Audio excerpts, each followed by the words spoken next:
4 cut ചെയ്ത 6 slice bread മിക്സിയുടെ ജാറിൽ തരിതരിപ്പായി പൊടിച്ചെടുക്കാം.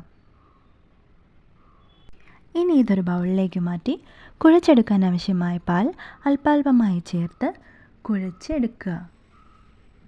ബ്രെഡ് ആയതുകൊണ്ട് തന്നെ പെട്ടെന്ന് കുഴഞ്ഞു പോകാനുള്ള സാധ്യത കൂടുതലാണ്. അതുകൊണ്ട് പാൽ ചേർക്കുമ്പോൾ ശ്രദ്ധിച്ച് ചേർക്കുക.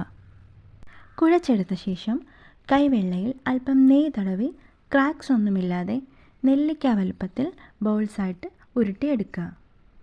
ഒരു പാനിൽ 1 കപ്പ് പഞ്ചസാരയ്ക്ക് 1 കപ്പ് വെള്ളം എന്ന രീതിയിൽ ഷുഗർ സിറപ്പ് തയ്യാറാക്കിയെടുക്കാം.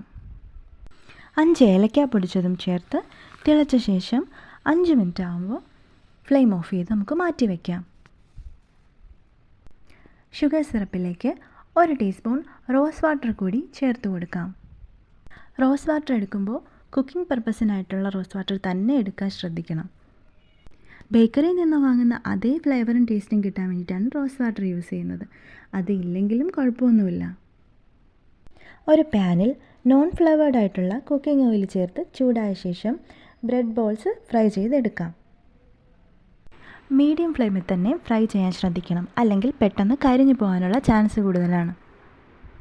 2 സൈഡും തിരിച്ചും മറിച്ചും ഇട്ട് ബോൾസ് ഗോൾഡൻ ബ്രൗൺ നിറമാകുന്നത് വരെ ഫ്രൈ ചെയ്തെടുക്കാം. ഈ ബ്രെഡ് ബോൾസ് ഒട്ടും എണ്ണ കുടിച്ചിട്ടില്ല കേട്ടോ. ബ്രെഡ് ബോൾസ് ഡയറക്റ്റായിട്ട് തന്നെ നമുക്ക് ഷുഗർ സിറപ്പിലേക്ക് മാറ്റാം. Easy and tasty bread gulab jamun ready.